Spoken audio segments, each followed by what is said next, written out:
전에 이 이야기를 함께 나눴었던 기억이 나는데요. 사울과 다윗이 있는데요. 다윗의 이제 초창기, 그러니까 골리앗과의 싸움 이후에 처음으로 겪었었던 고난, 네, 아시죠? 그 상황과 환경들, 네, 사울에게 쫓김 받고 광야에서 도망자 신세로 살았었던, 네. 그때 당시에 다윗에게 가장 큰 대적은 누구였을까요? 그게 어려운 질문이 아닌데 답을 드렸는데, 자, 사울과 다윗이라고 말씀드렸죠. 자, 그러면 다윗에게 그 당시 시기에 가장 큰 대적은 누구였을까요? 사울이었을 겁니다. 맞아요. 네. 좀 바꿔볼까요? 그럼 그 당시에 사울에게 있어서 가장 큰 대적은 누구였을까요? 맞아요. 네, 맞아요. 어떻게 다윗이 대적이냐? 상대적인 거죠. 사울에게는 다윗만 없으면 좀 내가 하나님 안에서 좀 잘 살 것 같은 느낌이 들었을 수도 있을 것 같아요. 사울에게 가장 큰 영적 전쟁의 대상은 다윗이었을 거예요. 그래서 사울은 그 전쟁에서 승리하기 위해 다윗을 없애려고 했습니다. 그렇죠? 자, 그렇다면 다윗의 입장에서 다윗도 다윗의 그 당시의 삶에서 자신의 삶의 가장 큰 영적 전쟁의 대상은 사울이었습니다. 그런데 반응이 좀 다르죠. 다윗은 사울을, 가장 큰 대적인 사울을 없애려고 하지 않아요. 네, 좀 차이인 것 같습니다. 우리가 살아가면서 지난주에도 같이 말씀드렸지만 영적 전쟁을 하며 매일매일 하루를 살아가는데, 이 영적 전쟁에서 우리가 승리하기 위해 어떤 삶을 추구하느냐, 전쟁의 대상인 대적들을 하나하나 없애는 것에 혈안이 되어서 살아가느냐, 내 삶의 원수된 것들을 제거하는 것이 내 삶의 승리의 원동력인가 라고 생각해 보면 이 사순절의 우리의 묵상이 조금 부끄러워질 때가 있는 것 같습니다. 결론은 이거입니다. 우리는 잘 살아야 합니다. 그런데 세상의 방법대로 세상의 기준 안에서 잘 사는 것이 아니라 우리가 알고 믿고 따르는 예수 그리스도의 생명의 가치 안에서 잘 살아야 합니다. 그것이 우리가 매일 처하는 영적 전쟁의 상황에서 승리하는 비결인 줄 믿습니다. 앞뒤 좌우 있는 분들께 인사하실까요? 잘 사십시오.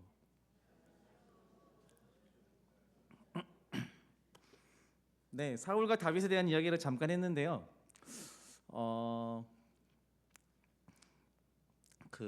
이제 여기 수협에 오시는 분들 정도면 다 알 것 같은데, 제가 비하 발언을 하는 건 아니고 저희 청년들과 이제 설교 말씀을 나눌 때 이제 사울 얘기를 하면 거의 신약 시대의 그 바울의 이전 이름이 사울만 기억해요. 네, 제가 사울이라면 억울할 것 같아요. 꽤 많은 지분을 차지하고 있는데 구약 역사에서, 네, 사울은 별로 주목받지 못합니다. 그런데 사울의 다음 왕인 다윗은 누구나 알고 있는, 아니 기독교인이 아니어도 알고 있는 인물입니다. 사울과 다윗을 좀 비교해 보면 성경에서 보면 사무엘상 15장에 보면 사울은 하나님의 율법을 거슬러서 정죄를 받는 그런 모델로 그려집니다. 우리도 그렇게 알고 있어요. 하나님을 향한 마음을 버린 왕. 반대로 사무엘하 7장에 보면요, 다윗은요 하나님의 아주 적극적이고 주관적인 은혜를 부여받는 모델로 그려집니다. 은혜의 어떤 대명사 같은 느낌이에요. 그는 하나님의 은혜를 잔뜩 입은 자예요. 사울 입장이라면 부러울 것 같아요. 나도 저 정도는 할 수 있는데라고요. 하나님의 공평함이라는, 공의의 하나님이라는 어떤 그 가치를 가지고 왔을 때 사울과 다윗에게 공평했는가라는 질문을 조금 가져올 수도 있을 것 같아요. 여러분들은 그런 생각 안 해보셨나요? 사울이 너무 불리한데 사울에게만 너무 막 하시는 거 아닌가라는 생각을 하신 분 안 계신가요? 저만 해봤군요. 괜찮습니다. 자, 이 질문, 하나님이 정말 공평하신가, 사울과 다윗에게 공평하셨는가에 대한 질문을 던지기 전에 다윗의 이야기를 먼저 한번 좀 살펴보도록 하겠습니다. 잘 알고 있는 이야기예요. 근데 같이 한번 와보시죠. 다윗이 처음 등장한 시기의 이벤트는 뭐였나요? 아까 얘기했죠, 제가. 네, 골리앗. 아시죠? 네, 네. 같이 반응하면서 오셔야지 안 잘 수 있습니다. 이렇게 생각하시면서, 네. 다윗이 등장한 시기는 골리앗 그때예요. 그때 다윗이 했던 유명한 말이 있죠. 다 같이 해볼까요? 다윗의 유명한 그 믿음의 선포 시작.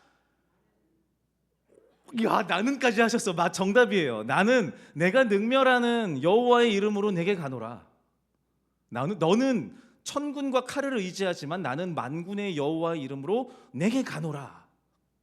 소리 지르면서 얼마나 멋진가요? 네, 다윗이 골리앗을 한 방에 물리치는 멋진 장면. 근데 이후에 억울하게 사울 왕에게 이제 핍박을 받죠. 그래서 사막에서 유린하면서 죽음을 목전에 둔 위기까지 가요. 네. 근데 그 시험과 고난의 상황에서 다윗은 죄를 범하지 않아요. 네, 사울을 자기 손으로 자기의 대적인 사울을 영적 전쟁의 대상인 사울을 없애버려고 하지 않아요. 하나님의 기름 부은 자를 내가 함부로 손댈 수 없다라고 하고요. 하나님의 시험을 멋지게 통과합니다. 그가 왕이 된 이후에는 어떤가요?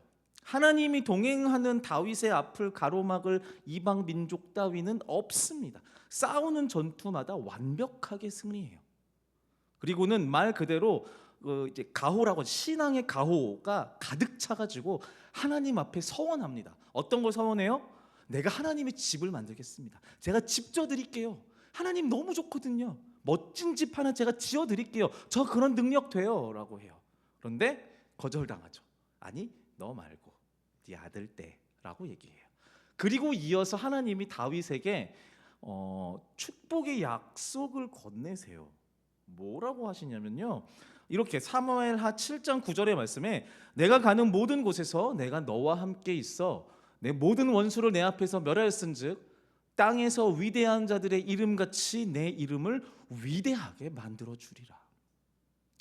어디서 한 번은 밥 쓸 법한 멋진 하나님의 축복의 말씀 다윗을 향해서 이야기해요. 한 절 정도가 아니고요, 엄청 길어요. 약속의 말씀들이 엄청 길어요. 네가 나한테 보여준 그 사랑과 이제 그 믿음 덕에 네 자손이 끊기지 않을 것이다. 뭐 이런 엄청난 전무후무한 축복을 받아요. 다윗이 그 약속을 받습니다. 자, 지금까지 한 이야기 잘 따라오고 계시죠? 자, 정리할게요. 하나님의 기름 부음 받은 다윗의 신앙 일대기예요. 블레셋의 영웅이라고 불렸던 골리앗을 물리칩니다. 엄청난 승리로 시작하고요. 이후 사울 왕에 의한 광야에서의 연단을 보란 듯이 견디며 지나가고 또 이깁니다. 이후 벌어진 모든 전쟁에서 하나님을 의지해서 하는 전쟁마다 번번이 크게 승리합니다. 그리고 하나님으로부터 전무후무한 엄청난 축복의 약속을 받게 되죠. 느껴지시나요? 지금 다윗은요 승승장구하고 있습니다. 승승장구하고 있어요. 신앙의 그래프가 쭉 올라가고 있어요. 자, 이 축복의 맨 끝자락, 이 축복의 대미를 장식하는 이벤트가 일어나죠. 그 마지막에 진짜 끝에 바로 이겁니다. 같이 읽어볼까요? 사무엘하 11장 3절과 4절의 말씀입니다. 시작. 다윗이 사람을 보내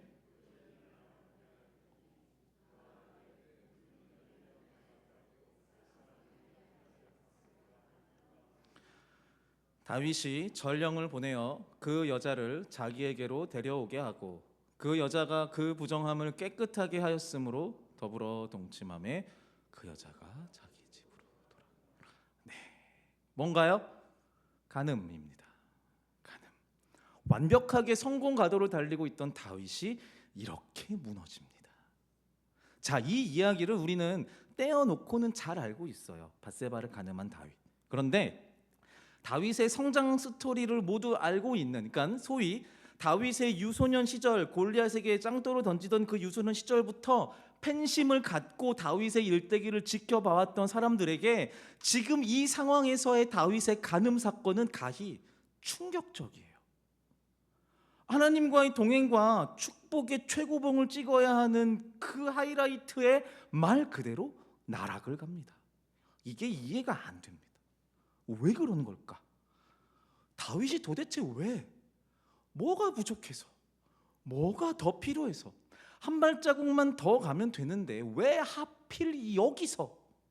오히려 순서가 좀 반대가 되어야지 자연스러워 보여. 신앙이 좀 초보일 때, 그러니까 신앙의 걸음마 단계일 때 좀 죄를 짓고 그것을 회개하면서 점차 성장하는 그림이 오히려 자연스러워 보인단 말이죠. 그런데 지금 다윗은 반대예요. 신앙의 최고봉 직전 단계에서 말 그대로 자빠집니다. 꼬꾸라져요. 자, 밧세바를 간음하고 나서 다윗은요, 나단 선지자라고 하는 선지자를 통해서 정죄 당합니다. 네가 죄인이야라고요. 그리고 자신의 잘못을 깨닫고 회개하는 다윗의 노래가 시편 말씀에 기록이 되어 있어요. 그게 오늘 읽었었던 51편의 말씀이에요. 말씀 성경 본문 같이 좀 늦게 봤지만 보면서 노래가 떠오르신 분들도 계시죠?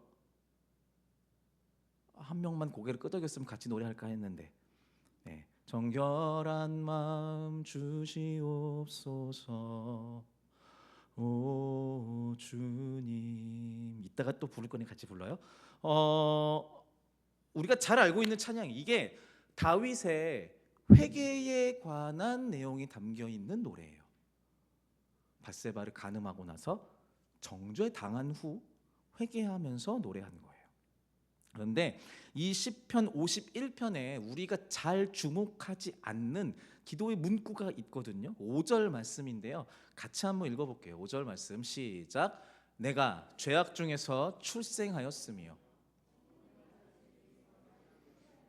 네, 잠깐 띄워주세요. 이걸 잘 보면요, 이걸 풀이하면 이런 거예요. 내 엄마가 나를 낳았는데 우리 어머니가 죄가 가득한 상황에서 자신을 낳았다. 나를 낳았다. 그러므로 나는 죄로부터 시작된 존재이다. 즉 내 존재의 본질이 뭐다? 죄다 라고 말하는 거예요. 이게 회개가 맞아요. 회개가 맞는데 이 다윗의 이 회개 기도를 좀 자세히 들여다보면요, 하나님, 제가 욕정을 이기지 못하고 하나님을 떠나 간음했습니다. 용서해 주세요. 이 정도의 윤리적인 회개가 아니에요. 그러니까 잘못한 것을 아뢰는 정도가 아니라 지금 어떤 느낌이냐면 정말 철저하게 절망하고 있습니다. 존재론적으로 절망하고 있어요. 자신의 존재, 다윗이라는 인간의 시작이 죄와 절망 그 자체라는 것을 받아들이면서 좌절하고 있어요. 여러분, 이게 다윗의 회개거든요. 다윗이 찾은, 말하자면 회개의 열쇠예요. 나는 어떤 기가 막힌 감정의 소용돌이 속에 눈물 콧물 쏟아내는 은혜 충만한 어떤 돌이킴으로 절대로 완전해질 수 없는 존재라는 것을 인정하는 것. 이전에 나의 영광이 얼마나 큰지, 내 팬들이 얼마나 많은지, 내가 얼마나 멋진 말들을 했는지 다 필요 없고 내 악함이 나를 언제든 잡아먹을 수 있다는 것을 인정하는 것. 그래서 내세울 것이 1도 없다라는 것을 아는 것. 절망. 이게 다윗이 찾은 회개의 열쇠, 절망스러운 존재의 인정이에요. 스스로 완전히 너덜너덜해진 겁니다. 그래도 조금은 희망이 있을 줄 알았던 자신의 영혼이 이렇게까지 더럽고 냄새 난다라는 것을 알아버린 거예요. 그래서 납작 엎드려서 그냥 꺼이꺼이 울었을 거예요. 그렇게 절망 속에 울고 있다 보니 직전에 하나님의 했던 약속이 생각이 나는 겁니다. 직전에 하나님이 쏟아부으셨던 그 축복의 약속이요. 내가 가는 모든 곳에서 내가 너와 함께 있어 내 모든 원소를 내 앞에서 멸하였은즉 땅에서 위대한 자들의 이름같이 내 이름을 위대하게 만들어 주리라. 하나님의 약속이었거든요. 의아했을 거예요. 하나님은 내가 이토록 타락할 것을 알았을까? 모르진 않았을 것 같은데, 그런데 왜 나한테 이런 약속을 먼저 해주신 거지? 조건도 달지 않고. 그러다 문득 깨닫는 게 있는 겁니다. 나는 나의 믿음의 이 순종의 깊이를 기반으로 이 하나님의 약속을 받았다라고 착각하고 있었나? 내가 그동안 이루어 놓은 그 신앙의 성장 곡선 덕에 이 축복의 약속을 받았다라고 믿고 있었나?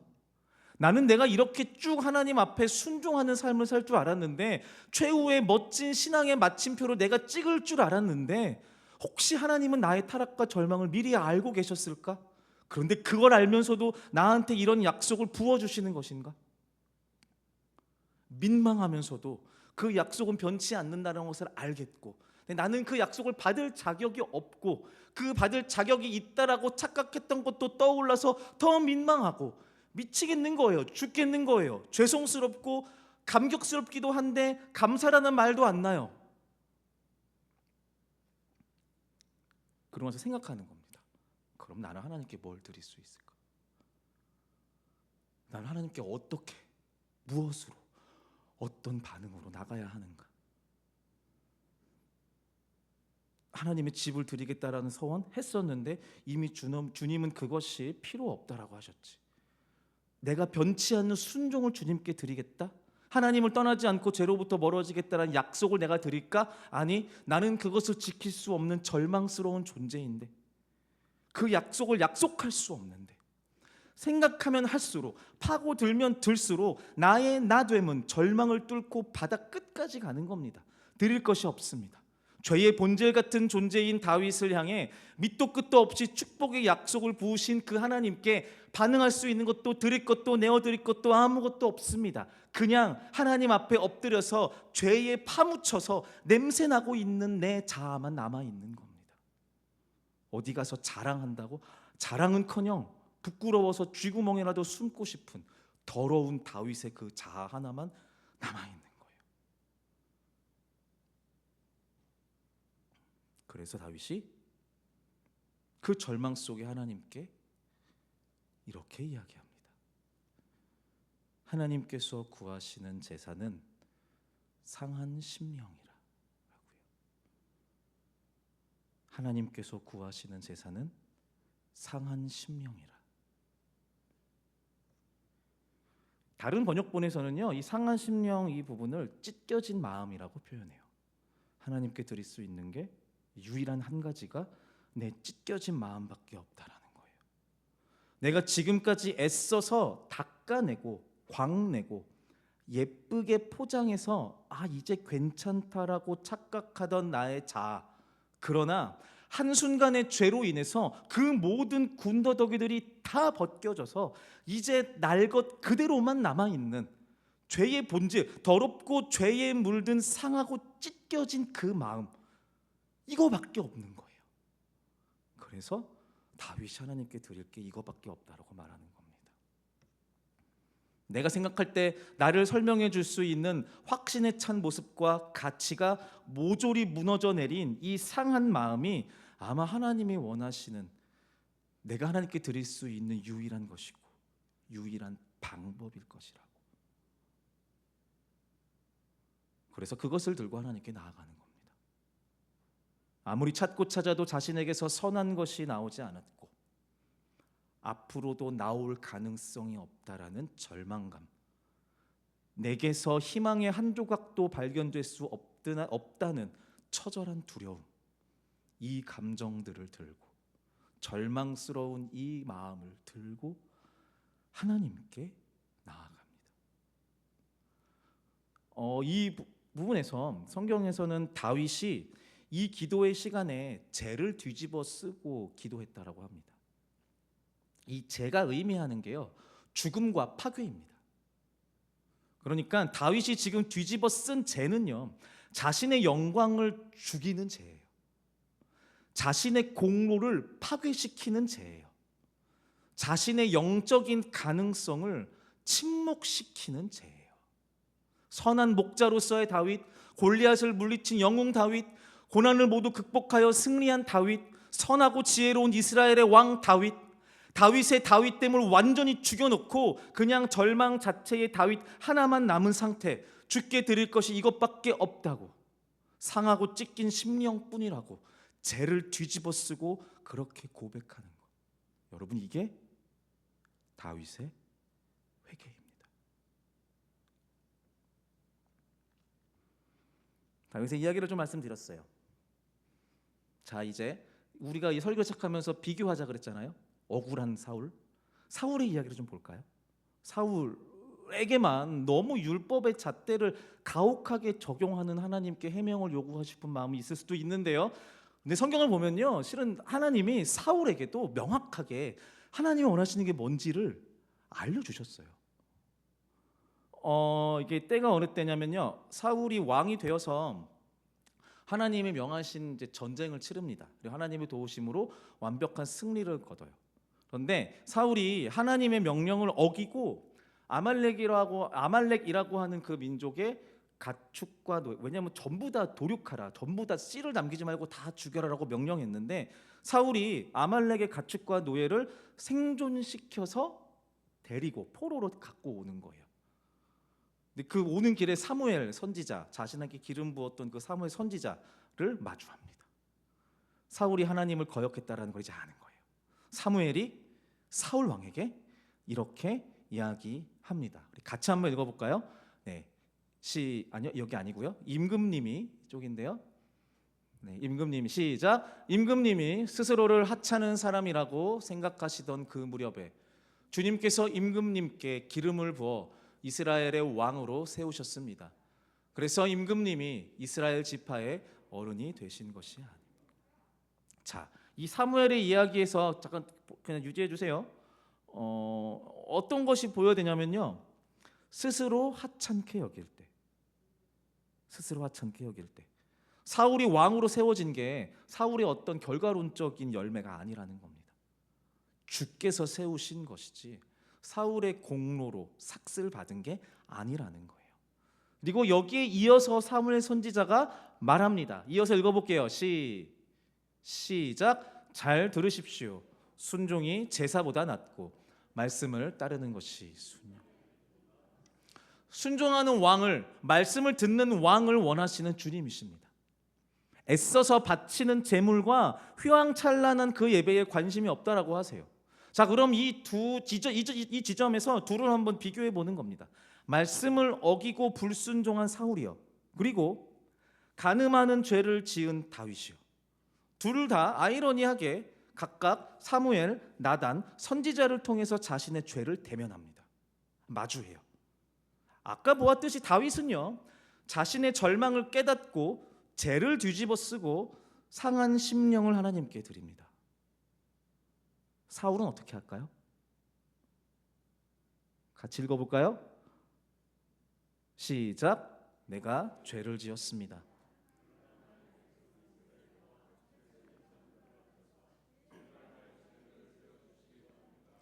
나와 함께 가셔서 내가 예언자께서 섬기시는 주 하나님께 경배할 수 있도록.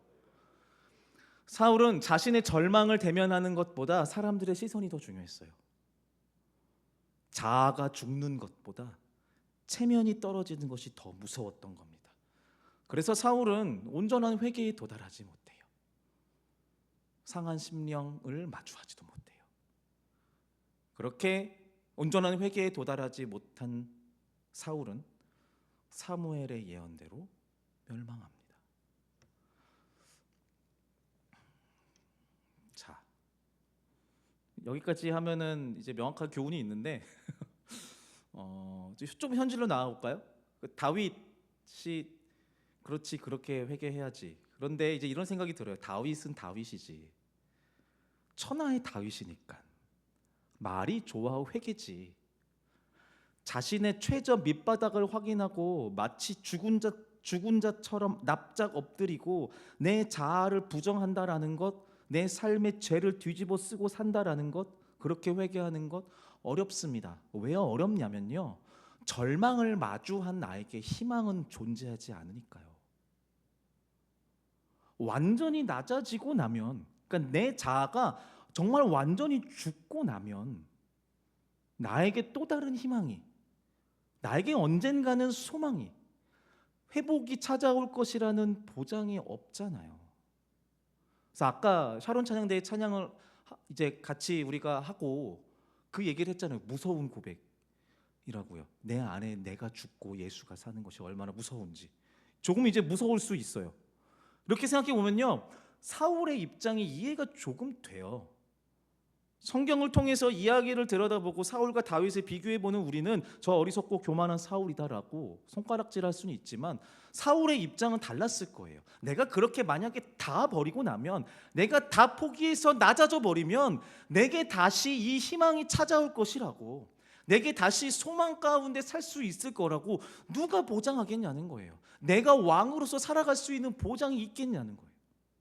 자세히 보면요, 근데 사울이 어리석어 보이는데 다윗도 마찬가지예요.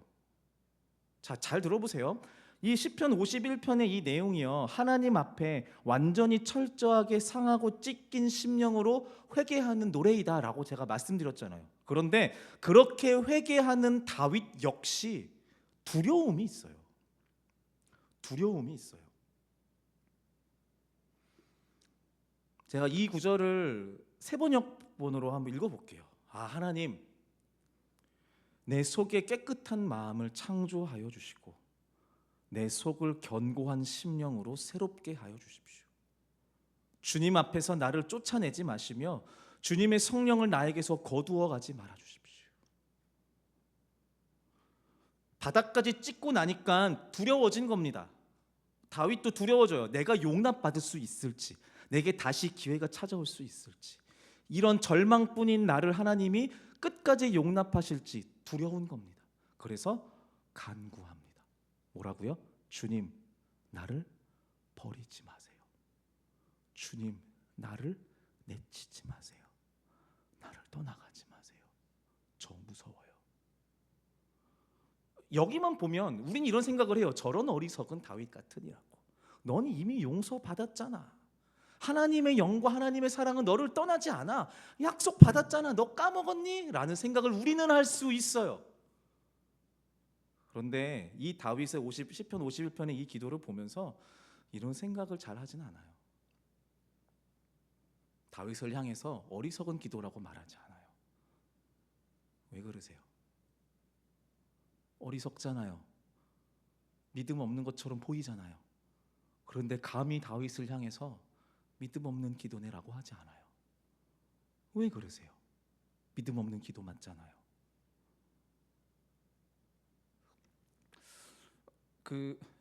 제가 청년부 예배 때 주일 예배 시간에 청년부 예배도 이제 참회의 기도와 사제의 선포 시간이 있거든요. 예배 순서 안에 참회의 기도를 인도할 때 청년들에게 이제 마지막으로 이렇게 이야기를 하고 같이 기도합시다라고 하거든요. 그때 어떤 멘트를 하냐면요, 예수 그리스도의 보혈의 공로로 깨끗이 씻김 받을 줄 믿고 또 소망하며 기도합시다 라고 얘기를 해요. 이 멘트 한번 띄워주시겠어요? 자막으로요. 제가 이렇게 멘트를 해요. 자, 아멘이신가요? 그런가요? 혹시 여기 국문학과나 국어 쪽 뭔가 이렇게 문법 이런 거 뭐 공부하시거나 선생님 같은 거 해보신 분 안 계신가요? 아니면 내가 책을 좀 평소에 많이 읽는다. 네. 이 문장에서 이상한 거 혹시 못 찾으시겠어요? 이상한 거 맞추시는 분에게 제가 커피 쿠폰을 하나. 손 들고 크게. 네. 이 멘트는 이상해요. 문법적으로 이상해요. 보혈의 공로를 입은 우리는 죄가 씻겨진 존재예요. 아멘이십니까? 여기는 아멘 하셔야 되는데. 보혈의 공로를 입은 우리는 우리의 죄가 씻겨졌어요. 믿으시죠? 그런데 죄가 씻겨지기를 소망한답니다. 믿고 또 소망한대요. 여러분, 이 기도문은요, 내 존재의 약함과 악함을 인정하는 기도예요. 죄사함의 보혈이 내 삶에 흘러서 내가 구원을 입고 살아가지만 이 구원이 내 공로가 아니라는 것을 인정하는 거예요. 그래서 우리는 확신을 갖고 기도하되 두려움 가운데, 제 가운데 소망하며 기도하는 거예요. 내게 희망이 없지만 생명의 주로 인해 새로운 삶을 부여받았음을 감격하며 기도하는 거예요. 이게 우리가 해야 하는 회개입니다. 절망과 두려움 가운데 확신을 갖고 기도하는 거예요. 그러니까 제가 잠깐 찬양을 불렀죠. 정결한 마음 주시옵소서, 정직한 영을 새롭게 하소서. 네. 나를 주님 앞에서 멀리하지 마시고 주의 성령을 내게서 거두지 마시옵소서. 두려움에 떨며 이 시를 쓰고 노래한 다윗의 그 마음이 이제 조금 공감이 되실 거예요. 네, 반주를 부탁드리고요. 내게 정직한 영을 새롭게 부어달라는 다윗의 기도, 하나님 당신의 영을 내게서 거두지 말아달라 간청하는 다윗의 기도. 자, 이 시대에 우리는요, 우리를 결코 떠나지 않으시는 성령을 누리며 살아요. 그 성령님은 우리를 떠나지 않으세요. 약속으로 못 박으셨어요. 우리를 고와 같이 내버려 두지 아니하시겠다라고 약속하셨어요. 그런데 그 약속이 내 공로가 아님을 알고 노래하는 거예요. 죄를 뒤집어 쓴 심령으로 나한테 희망이 없으니 생명의 주인이신 하나님께 상한 심령을 드린다라는 고백으로 노래할 수 있는 겁니다. 이 회개의 노래로 같이 우리 주님께 찬양합시다.